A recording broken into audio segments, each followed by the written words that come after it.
I'd like to call today's Police and Fire Pension Board meeting.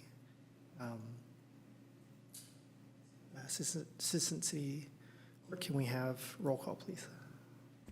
Alternate Leduc. Here. Member Willis is absent. Member Mickey. Present. Alternate Smizer. Present. And I'm here, alternate Klaus.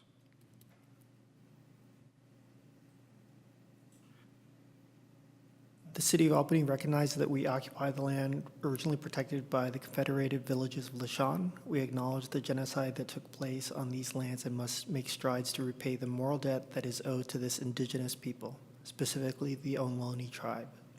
We thank them for their contributions, which have transformed our community and will continue to bring forth growth and unity.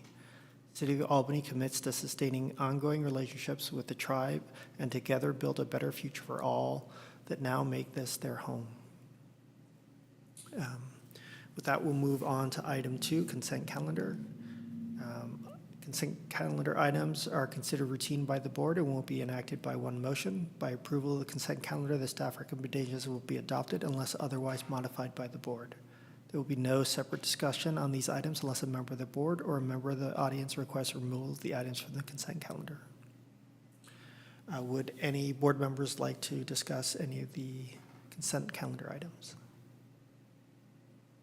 Any members of the public? No members. Yeah. With that, I would entertain a motion for accepting the consent calendar. A second.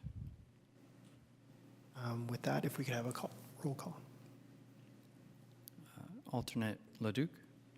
Yes. I'm sorry. Member Mickey. Yes. Alternate Smizer. Yes. I vote yes. With that, we'll move on to item 3, public comment. For persons desiring to address the board on items that is not on the agenda, please note that each speaker is limited up to 3 minutes. The Brown Act limits the board's ability to take and/or discuss items that are not on the agenda. Therefore, such items are normally referred to staff for comment or to future agenda. Any public comment? No. Not seeing any public comment. We'll move on to item 5, report. 5.1 Dewey 2 of CIBC presenting investment report for the quarters ending March 31st, 2024. Great, thank you. Thank you.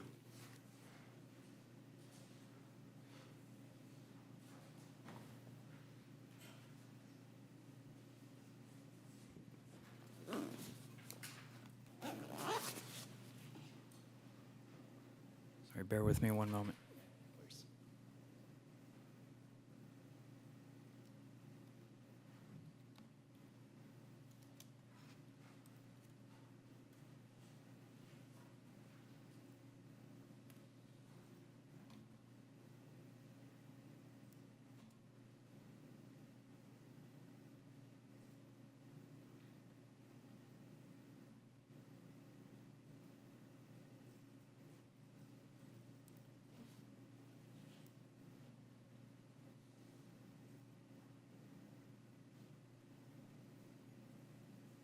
Great. Thank you, everyone. Good to see you today. So this is our first quarter 2024 portfolio review summary. I'm going to go over the current asset allocation, portfolio performance, and cash flow in the portfolio, and talk about our firm, CIBC, outlook for the market for the remainder of the year. Move to the next page, please. Next page. So this is the current allocation of the portfolio at the end of the first quarter, March 31st. At the end of the quarter, there was about 13%, $325,000 in cash. Cash sitting in high-yield money market funds, so earning about 5%. There's about 39% in fixed income in bond funds, so $938,000 approximate, and about 48% in stocks, U.S. equity, $1.15 million. So just as you may recall, this portfolio is invested with a balanced objective, balanced fixed income and balanced equity. We're targeting right around 50% fixed income and cash and about 50% equity. The reason for a slightly higher amount of cash, we raised cash for income distribution for last quarter, but the pension didn't really need the distribution, so the cash has been sitting in money market fund. Next page, please. This is the change in market value for the first quarter of 24. So starting the year, the balance of the portfolio was $2.324 million. As I mentioned, there was no distribution, so no money taken out. The income received in the first quarter, $41,253. Capital appreciation, this is the change in market value of the invested fund, $56,429. So the combined income and capital appreciation is the total return, $97,682, giving the ending balance of $2.421 million. Next page, please. This is the change in market value since inception. So the portfolio was started in 2009, September 2009, when CIBC started with the advisory agreement. Not close to $11 million over the last 15 years, close to 15 years. $15 million was taken out. The income received throughout the 15 years, close to a little over $2.4 million. And the change in market value, capital appreciation, $4.2 million. So total return over the last 15 years, $6.6 million. So net of withdrawal, that's the ending balance of the portfolio. Next page, please. This is the performance summary for the first quarter. So year to date, basically, it's just the first quarter. The portfolio was up 4.42%. This is with fixed income slightly, relatively flat, with the Dodge & Cox Income Fund slightly down for the year. Now, this Dodge & Cox Income Fund is a bond fund that has a little longer maturity in bonds. Over the last quarter, in the last quarter, longer duration bonds, interest rate went up slightly. So that was the reason for the return to be slightly negative. Back in 2022, when interest rates started to go up, before that, the portfolio was mostly in Dodge & Cox bond funds and Dodge & Cox stock fund. In 2022, as interest rate moved up, we wanted to hedge the portfolio on the interest rate, so we added more on shorter term bonds with the Vanguard short-term investment grade bonds. So that's basically a hedge against higher rates as interest rate already gone up. So the short-term bond funds return interest rate was relatively flat for the quarter. The return was mostly interest received from the fund, so up 0.67%. Stock did very well in the first quarter of this year. So the Dodge & Cox fund was up 9.06%. So average return as a balanced portfolio, 50-50, right around 4.42%. Over the last 3 years, 4.83% for the portfolio. This is, if you consider we went through a significant sell-off back in 2022, a recovery back last year, and the increase of this year. So over the last 3 years, 4.8%. Annualized since inception, 7.16%, right, kind of slightly higher than the actuary expectation that we set out for the pension. Any questions on so far? Anything? I'm going to go over the market outlook. So if you, next page, please.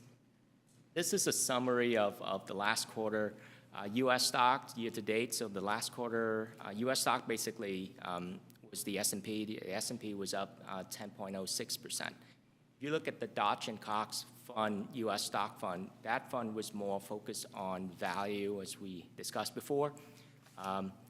The S&P was it's more tilted toward growth. So growth stock did slightly better last quarter versus value stock, but 9% in a single quarter was not something to, was not insignificant. So the return had been very strong this year. International stock was up 5.8%. We don't have any international stock investment in the pension, no emerging markets. If you look at bonds, and I mentioned briefly earlier with the longer duration bonds in the Dodge and Cox Income Fund, slightly down. The reason for it is you can look at the long-term treasury, interest rate on long-term treasury went up this past quarter. So prices or the return on long-term treasury actually went down last quarter, down 3.3%. That affected the longer-term majority of the Dodge and Cox Income Fund. Commodity right around 2.2%. We look at this as an inflation gauge. So last quarter, inflation seemed to slightly picked up, and that was a concern for the Fed. We talked about this last quarter going into the year. Investor was expecting the Fed to start cutting rate this year, and there would be the market would expected 5 rate cuts for the year 2024. At the end of the quarter, going into the second quarter, the market has revised the expectation to 3 rate cuts for the year. But if you look at today, the market expectation is just 1 rate cut for the year. So that was the pressure of the economy remains strong and inflation seems to start going up. Not in an alarming rate like back in 2022, but there were signs that inflation is a little more stickier than anticipated by the market and the Fed. Next page, please. That was a look back, and as a result, this is our investment themes for the second quarter. So far, we've seen so far this year the economy has ran hotter than anticipated. The economy has performed very well in 2023. If you may remember, going into 2023, a lot of strategists and economists expected the U.S. economy to hit a recession toward the end of 2023. And certainly in March of last year, with the fall of First Republic and Silicon Valley Bank, there was a concern that regional banks' failure could start broadening out and causing a slowdown wider across the economy. That didn't happen. Actually, the economy started to pick up in the third quarter and fourth quarter of last year. And the economy continued to be strong so far this year. I mentioned earlier, investors going into this quarter, second quarter, were expecting 3 rate cuts. If you look at the market today, the anticipation is just 1 rate cut.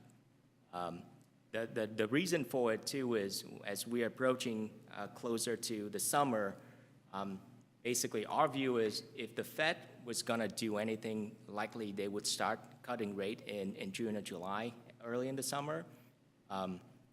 The reason for it is as we approach closer to November with the election, the Fed doesn't want to appear political with the decision on cutting rate unless there's a severe slowdown in the economy or there's a shock in the economy. It's unlikely that the Fed would do their normal 1 rate cut, a 0.25% rate cut so close to the election. So if anything, if they start cutting rate, it's likely in June or July, and likely after the election in November or December. That is our expectation. We still believe there's a chance that the Fed will cut rates 3 times, but likely it would be at least one time this year. Bond investor, early in the year, bond investor was looking at the rate, and us included, the rate environment as near the top end of the cycle. So rates gone up slightly, but it still hasn't gotten to the high of 2022. So we do believe that the market is right in line with the Fed expectation right now. The market was a little more aggressive earlier in the year, but with the economic data coming back, the market has been more in line with what to expect from the Fed, what the Fed has communicated throughout the last few meetings. The next point is equity market. Stock has gone up quite significantly since November of last year. So if you look at today, the valuation on stock is getting a little bit more expensive comparing to historical average. And the last quarter, pretty much the rally in stock was more on the multiple expansion, meaning that the valuation went up. The price to earnings ratio went up. Earnings was relatively flat as anticipated by the market or communicated by corporations. So the rally in stock just shows that the market is putting a higher price, higher value on future growth. Forward earnings, forward PE, price to earnings ratio for the S&P as of today is right around 21 times. Historical average, the last 5 year, including the sell-off and before COVID, slightly before COVID, was around 17 times. Historical, the previous 10 years, it was right around 18 times. So forward valuation on stock is slightly higher comparing to the previous 10 years. But it's not extremely high. We're not in kind of bubble territory like back in 2006, 2007, or 1999, 2000 yet. Lastly, international stock market has hit all-time high. It's still underperformed versus the U.S., but considering international had been hit the hardest over the last few years, it's a positive sign that some of the markets have recovered and get back to the previous high. We wanted to point that out, but the portfolio, the pension portfolio, doesn't have any international stock, and we don't plan on adding more international stock in there. Next page, please. I mentioned about a little bit earlier about U.S. economy and inflation. Our view is well, looking back, last year the economy was surprisingly strong, and so far this year the economy continued to perform very strongly. But we do expect that there's a slowdown in the economy. Right now the annual growth rate of GDP of the economy is around 3%. Anticipation is this quarter, but there are cracks in there that there's slowdown in consumer spending. There's a slight tick up in unemployment that kind of shows signs of we may see a slowdown. We don't expect a recession for this year, but we do expect a slowdown, and that's actually a healthy sign for both on the inflation side and kind of easing off some of the heat of the economy that getting too hot. Next page, please. This page we talk about consumer. It's the U.S. economy. The biggest kind of the most important piece is consumer spending. There are signs that consumer, first of all, the economy is doing very strong, so consumer is actually quite healthy. But there are signs of slowing down where there's cracks in consumer spending. We look at credit card balances and employment, of course. Credit card balance, if you look at the absolute dollar amounts comparing to previous cycle, we're at the highest credit card balance, consumer credit card balance. It's not, if you just look at the dollar amount in absolute term, it doesn't really tell the whole story because over the last few years, we have high inflation. So expect to, everything we spend on a monthly basis to go up. Also, our population increase. So it's the combination, it's expected to have higher credit card balance overall on an outstanding balance, rotating monthly. What's important is the credit card balance over consumer disposable income. And comparing to historical data, this number is still relatively low. So even though there are signs of increasing in balances, it's not to the point where it's alarming because the consumers still have jobs and income is still enough to support these kind of spending. So we do expect a slowdown, but it's not anywhere near that, a level where it's alarming that we may hit a recession when a consumer can't afford to buy stuff and can't afford to pay their credit cards. Next page, please. I'm gonna skip this page. Skip this page also.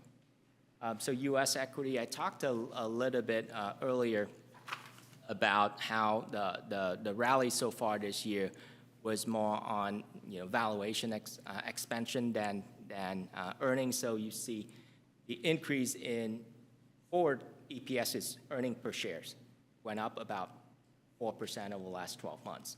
However, if you look at the price to earnings ratio, it's increased by 20%. So it shows that investors were putting more money to work and prices on stock, it's getting a little bit more expensive comparing to 12 months ago. This is actually just a reflection of how investors see the equity market. There's opportunity to reinvest the cash that a lot of people sat out last year, follow the sell-off in 2022, a lot of money that's sat in money market waiting to deploy.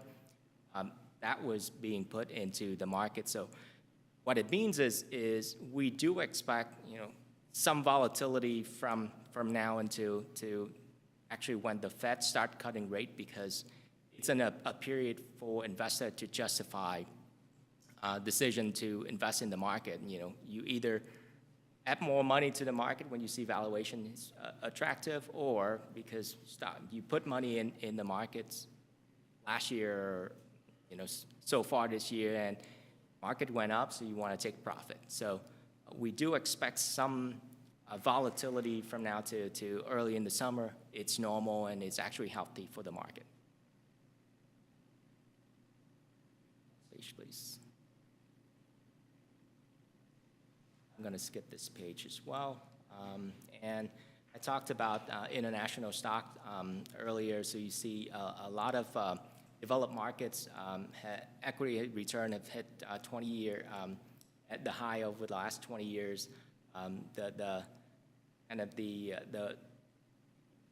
Japanese market that didn't really participate in the previous cycle had broke out. So that's a positive sign across the world, and it's shows signs of the resilience of economies outside of the U.S. So it's a good sign, even though we don't have investment outside of the U.S. in the pension portfolio. It's a good sign where other economies in the world, the developed world, returning to growth again. This is about private markets.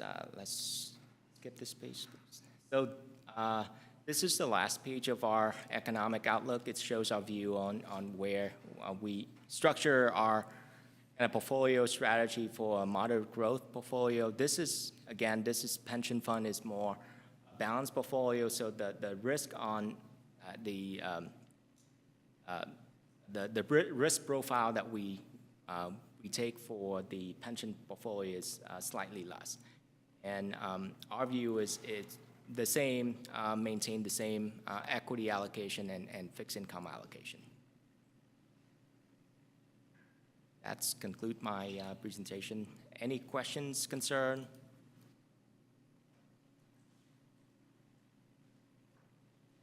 All right. Then I will see everyone again next quarter. Do you know if there's any distribution requirement for this coming quarter, just so that we prepare? I know we already have cash set aside, the $325,000, but if more distribution is needed, we can. I think what you have set aside will be sufficient. We had the city contribution from the pension override tax in December, so that's Okay. why we didn't need Got it. the quarterly one. So what you have is going to cover. Okay, sounds great. Then I plan to see everyone again next quarter. Thank you. Thank you. John, just to confirm, there was no public comment? No public, all right, thank you. Thank you so much for your presentation. Are there any future agenda items that anyone would like to request? No public comment? Okay. Next meeting will be July 23rd, 2024 at 3 p.m. And with that, we can adjourn today's meeting. Thank you so much, everyone.